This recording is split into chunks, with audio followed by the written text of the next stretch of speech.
Okay, so day one of our matrix life, we solved some systems of equations using matrices. Today is going to resemble that a great deal. What we did the other day was called Gauss-Jordan elimination. I didn't use that name, but that's what we did. Gauss-Jordan elimination, our goal was to work until we had what's called an upper triangular matrix. So let's start doing this, and then I'll stop in a minute, and then I'll go back to the notes and start talking. On day one of this, if this is our matrix we're trying to solve, memories of how we started that a couple days ago? Anybody remember?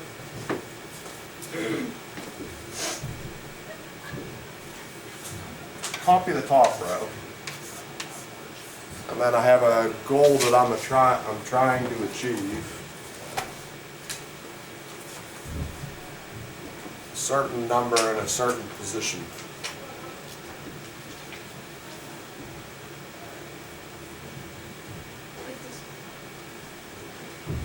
I'm going to go yellow to emphasize the point. We were trying to create a zero there somehow. We were trying to use this row to play it off at this row, but to create a zero in that bottom left position. How could I use this row to somehow play with this row and get a zero there? Multiply the top by -3. So if we multiplied this stuff by -3 and then add it down, we'll make a new row. So multiplying by -3 and adding down would give us the zero that we covet. Multiply this by -3, add down, it's -2. Multiply this by -3, add down, -2. That's what we would do. This was called an upper triangular matrix because these numbers make like a triangle shape toward the top. And we get zeros below the main diagonal, and you get numbers in an upper triangular sort of shape. And then we'd like sort of stepped away from matrix life and we'd solve this. These were x's, these are y's. This was enough for us to then figure out what y was. And that's what we did. Question about what we did. That's a change up from how in history people used to do this. So in the origins of this was done by a slightly longer process called Gaussian elimination. It was created by Gauss. You might remember Gauss's name from earlier in the year. I told you a story about a young boy genius whose teacher told him add up all the numbers from 1 to 100, and he did it in like 2 seconds and made his teacher mad, if you remember that story. But that was Gauss. Gauss was like a math prodigy as a young kid. But Gauss came up with a system to solve these kinds of equations. And somewhere in history, some guy named with the last name of Jordan figured out he liked a different system better. And I kind of agreed with them. I think it was easier doing what we did 3 days ago than what we're doing today. But that was modified then and called Gauss-Jordan elimination because Jordan was like, let's do this instead. Gaussian elimination, we try to keep working through these matrices. After you create your zero there, your next goal is going to be to create a 1 there, is the goal of our next move. So can anybody think of a math thing that you could do to this row to make this position have a 1?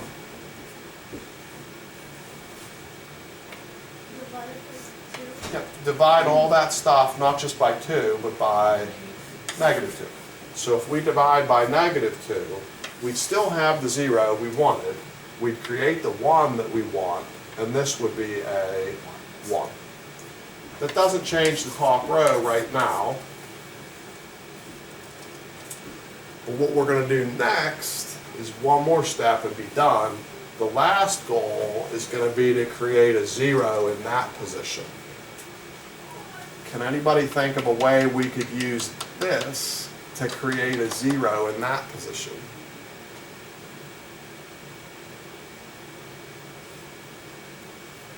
It's similar. A minute ago we used a 1 and turned a 3 into a 0 by like adding down.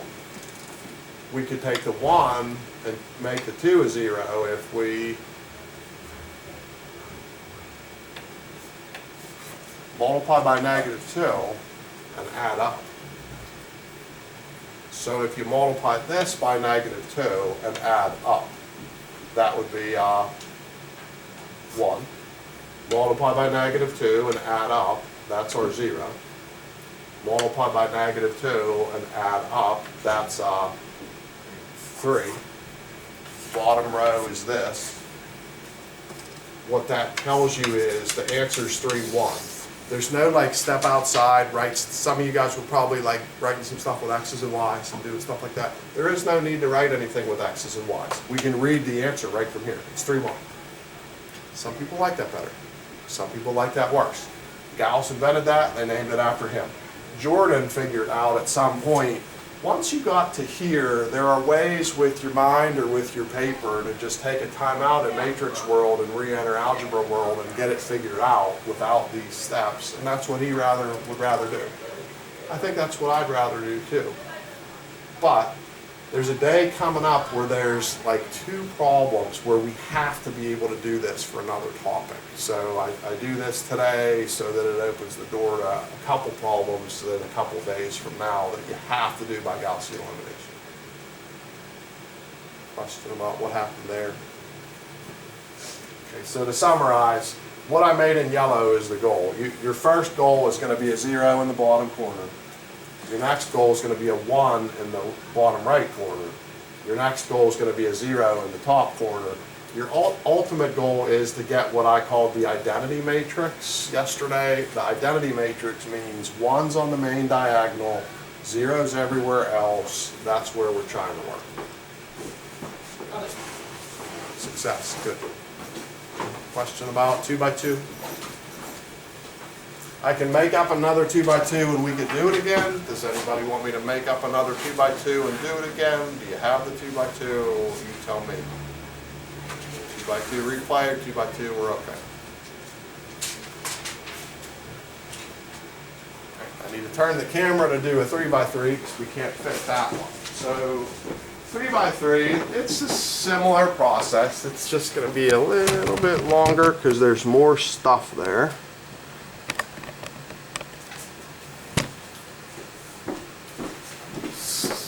So we'll start off with the same kind of stuff we were doing a few days ago. If we were trying to solve this like 3-4 days ago when we did that other lesson, anybody have a memory of top row is just what it is? Anybody remember where we went next? What did we try to create? Zeros. Where? Next one down. We'd want a 0 here, and eventually while we're at it, another 0 down there. So similar to what we did with the 2 by 2, instead of creating a single 0 in that bottom left corner, we're going to need to create a couple zeros in that bottom left corner. That's where you want to start to operate. So how could the 1 eliminate the 3? If you multiplied by -3. So we multiply by -3 and add down. What's going to be this slot? -10. Agreed? Some people prefer calculators maybe on this one. -62. Anybody those numbers trouble? Then forget about that. Use the 1 to bump to 4. How can you use 1 to bump to 4? Multiply by -4. So that'll create our 0. This will be also -10. -12.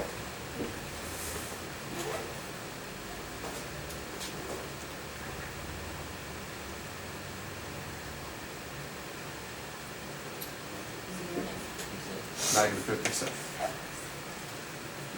Question about that. If I had a difference between these numbers, I would rather have the smaller one live on. Okay, the 10s are basically the same, so I don't have a reason to really swap these rows. But if this had like a 1, 2, 3, 4, I'd rather have my 1, 2, 3, 4 in this middle slot. But I'm just going to let it ride with 0. I don't know, maybe I make a change. Is there anything that you find a little bit annoying about this? Or think, ooh, gross, I'd rather not. It's a mild issue. It's not going to drive you crazy as an 11th grader, but as a 6th grader, you'd have been pretty mad. They're all negatives. So you are allowed, anytime you want, to just multiply or divide all those numbers by the same thing.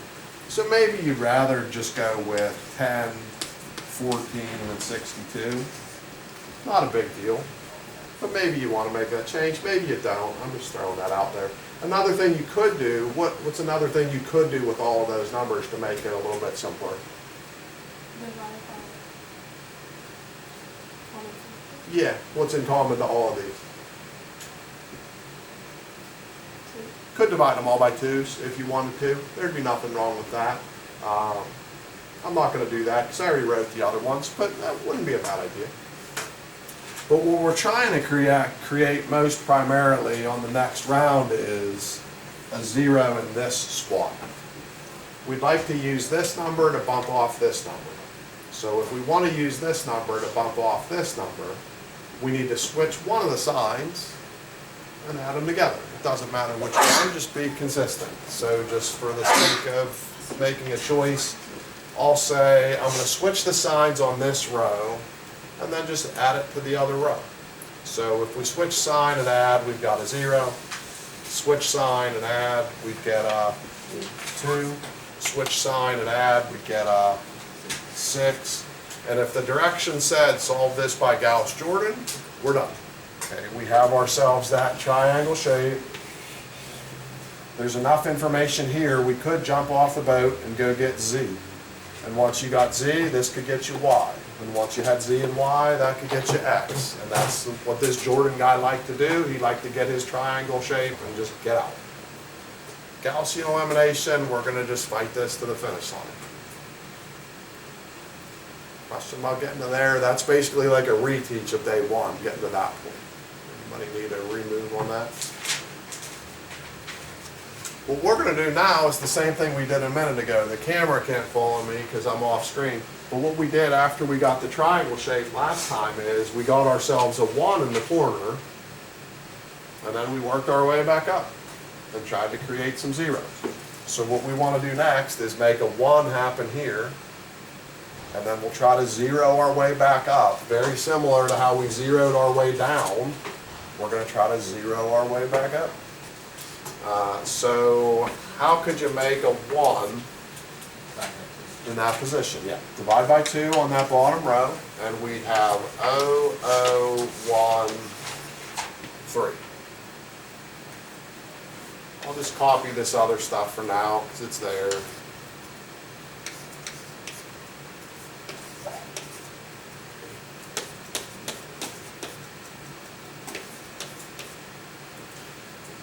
I'm going to write this in a little longer way with you than I probably would if this were my personal homework page, because this, compared to this, I didn't really just accomplish much.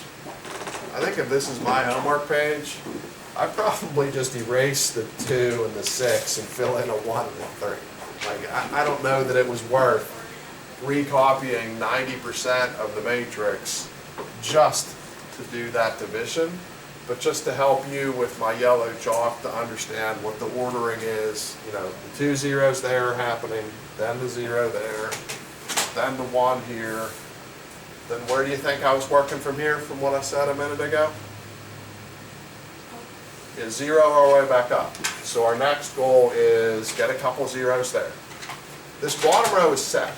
0, 0, 1, 3 is never going to change again. That's good as gold. But how can you use a 1 to bounce a 14?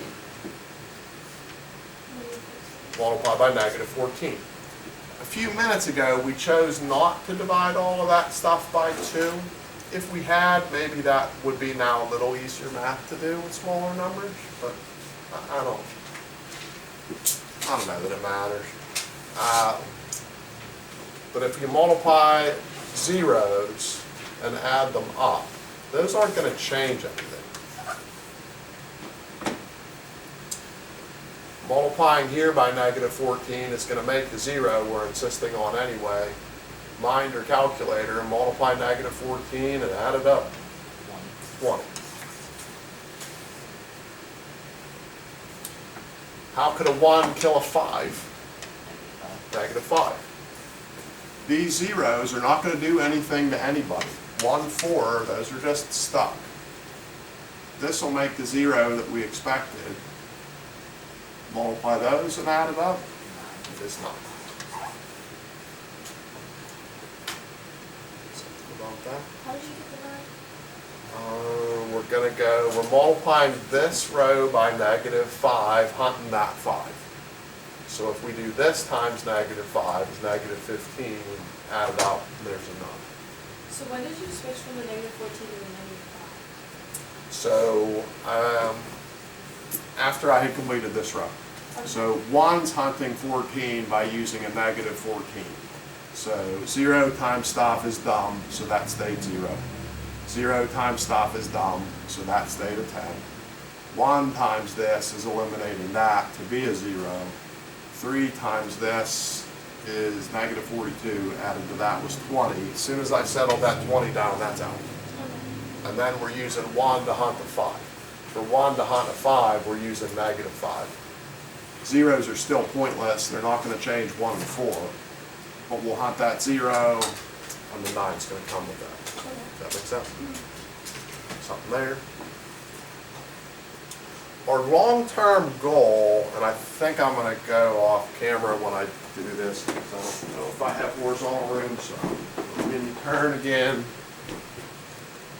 you probably would have run out of space. Our long-term goal is to have something that looks like this, with zeros everywhere else. And if you compare every step we've had, we keep getting progressively closer to looking like this. We have 2 more numbers to try to bounce. Anybody have a thought on who we could next try to make a bounce to make more of this?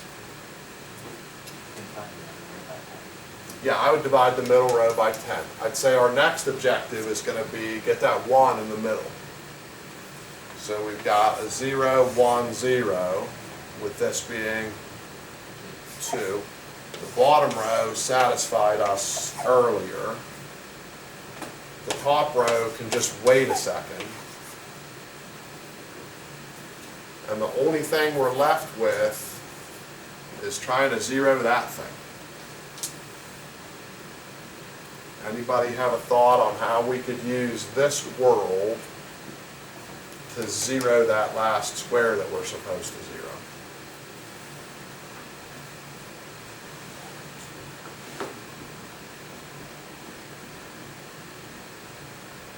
It's going to involve the middle row somehow. This middle row can help us make that a 0. Yeah, if in our mind we multiply by negative 4, it's the same as a few minutes ago, and I'm back off camera again. But we use this 10 to create a 0 out of the other 10 by the middle square working down. Now the middle square can just work back up. So if we do that, we'll get those numbers that we were after. Multiply this by negative 4 and add it up. It's 1. So the answer is 1, 2, 3, because we can just read them from where we finished. I could make up another 3 by 3 if that's helpful. It's also Friday, and maybe it's not, I don't know. We've had people on field trips and eating lunch and playing football outside, and the fatigue eventually does set in sometimes for folks. The only way this is, there's an occasional chance you might get one that's a tiny bit harder than this. It might have one more step. If this had still, let's say, this is a 4 and this is a 12. It's possible you could do all of these steps, but if I had started with that being a 4, this would still be a 4. But it would have just been there that whole time. How could I make this now into a finished product if I started with a 4 and then I'm still stuck with a 4? divide this all by 4. Okay, on some problems, it's possible if you don't start with a 1, but you start with another number, there might be one final move to divide by 4 to make that the 1 and make this whatever it would correspondingly be. But I'll get back to correct that to what it was in the real world. My opinion, I think this is the hardest day. We taught you the first day, but it's like more work in matrix writing than the first day. It's accomplishing the same goal, but it's a little more matrix world, and I would still strongly guess that you guys would rather see this